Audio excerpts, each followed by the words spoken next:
Opa manos e ai, vocês estão de boa? Hoje vamos conhecer o gênio bilionário, Jean Tezan. Essa obra começa com o nosso prota se lamentando por ter perdido seu emprego. E nosso prota pensando, eu já perdi meu emprego, será que eu pulo ou não? Quando de repente nosso prota escuta alguém gritando.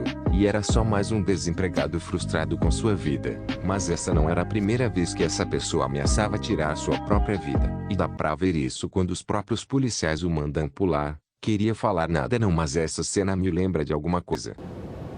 Eu acho que devia pular. Mas no final, como das outras vezes, ele não teve coragem de pular. Agora vemos o prota falando que nessa ponte que ele está, pessoas tentam pular todos os dias. E enquanto o prota ia embora pensando em ir para um campo no dia seguinte, ele viu um garoto jogando no celular. O prota até fala que tem inveja do garoto. E também fica surpreso que o garoto sabia que o sinal tinha mudado mesmo sem olhar. Mas quando o prota olha para o lado, ele viu um carro em alta velocidade. E ele também percebe que o garoto não percebeu o carro vindo. O prota até tenta avisar o garoto, mas ele não escuta. Então o prota tenta ir ajudar o garoto. E ele até conseguiu empurrar o garoto, mas ele foi atingido em cheio pelo carro. E ele já começa a se perguntar se é assim que ele vai morrer.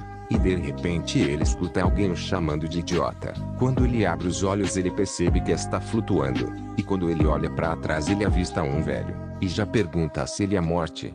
Mas o velho fala que na verdade ele era o ancestral do prota. O prota sem entender nada pergunta como assim. Mas o velho fica extremamente irritado e diz que se o prota continuar assim até os cachorros iriam rir deles. E o ancestral do prota já diz que vai conceder ao prota outra vida. Mas disse que teria uma condição. E a condição seria que o prota não se fingisse de santo e batesse nos seus inimigos até ter certeza que eles não mexeriam com o prota novamente. E o velhote até ameaçou dizendo que se ele não fazer isso ele iria matar o prota por 5.000 anos. E já vemos o prota sendo sugado pro chão. E o prota até pergunta ao velho se ele não iria ajudar.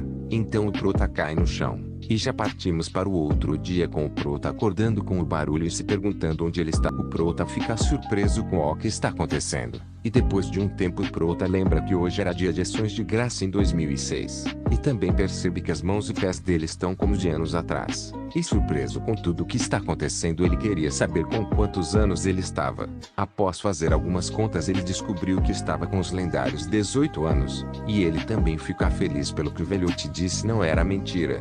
E de repente tudo que ele viveu em sua outra vida está se repetindo diversas vezes em sua mente. E o prota lembra que ele tem que ir para a escola. E o próprio prota falou que na época da escola ele era uma decepção. Mas agora, e antes de terminar o seu pensamento, ele percebe que lembra de literalmente tudo de sua vida passada, até mesmo os exames da escola. E ele até mesmo brinca perguntando se isso conta como colar. E é que o prota fala com o que ele trabalhava em sua vida passada, e era com ações. E para ser contratado ele estudou diversas áreas financeiras. Ele até mesmo diz que ele ganhou em 1 milhão de vezes melhor que ganhar na loteria e de repente, uma luz muito forte aparece na frente do prota.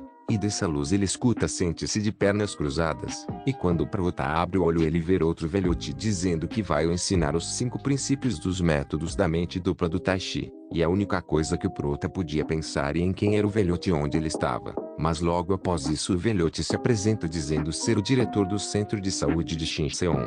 E seu nome era Cheon Hyun-sin. E logo depois ele diz para o prota andar logo, porque ele estava fazendo uma sessão de ensino ilegal. E o prota continua sem entender nada. Mas ao escutar tudo que o velhote falou achou um pouco familiar. E após isso vemos o velhote elogiando o corpo do prota e o perguntando por que ele era tão bom.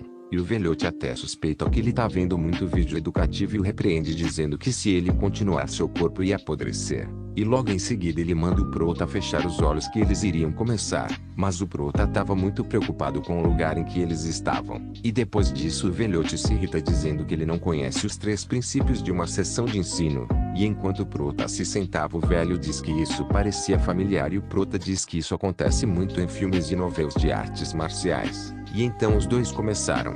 Não sei não, essa pose parece meio suspeita pra mim. Então o velho começa a injetar energia no corpo do prota. E logo após isso o prota já começa a sentir seu corpo mudando. E o velhote diz para ele aguentar porque vai doer. E o prota diz que parece que ele vai morrer com tanta dor. O prota até mesmo implora para o velhote parar. Mas ele não para. E com o corpo do prota quase colapsando o treinamento acaba. E logo após isso o prota pergunta se o sentimento de estar enlouquecendo de dor. O corpo do Prota não parava de suar e um líquido sujo estava saindo do seu corpo. E o Prota também fala que seus nervos estavam à beira de explodir e ele realmente pensou que ia morrer. E mesmo assim o velhote não parou, e ele também fala que o velhote tinha dito alguma coisa, e era a dor torna mais forte, então quanto mais dor mais forte você será. E logo após isso o velhote começa a ensinar mais coisas pro Prota.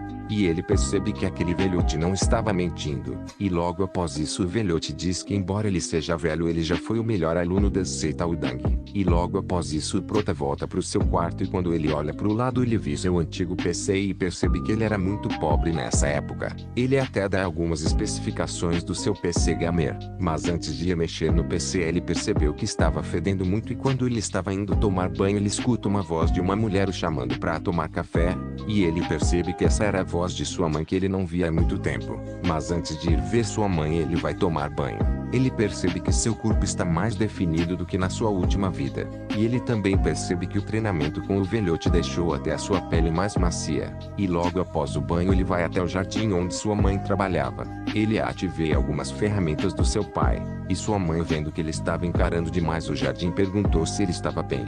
E ele diz que só estava dando uma olhada no céu. Então a mãe dele o manda comer rápido antes que esfrie. Mas quando ele vê isso ele não aguenta e dá um abraço em sua mãe. E ela fica surpresa com o abraço repentino do Prota. Mas o Prota não consegue segurar sua felicidade e começa a elogiar sua mãe sem parar. E o Prota explica que sua mãe se formou no departamento de pintura em sua universidade onde apenas artistas talentosos estudavam e que ela nunca tinha arrancado uma erva daninha antes de se casar. E agora ela era uma agricultura. E ele fala para ela parar porque ela não tinha nascido para ser agricultura. Mas ela disse que isso não importava e que colocar comida na mesa era mais importante. O Prota pergunta se ela era uma heroína na sua vida passada porque ela era tão boa. E depois disso os dois sentaram e comeram juntos. E quando o Prota viu a comida da sua mãe ele ficou extremamente feliz porque ele estava com muita saudade dessa comida. E ele fala que estava tão bom que seria perfeito para comer depois de uma ressaca. E a mãe dele ficou preocupada, como o filho dela sabia o que era ressaca. E em seus pensamentos o Prota nos diz que na faculdade ele era conhecido como cachaceiro da faculdade. E depois disso o Prota dá uma olhada em volta da sua casa e pergunta do porquê ela está tão suja. E ele diz que não pode deixar isso continuar assim. E ele precisa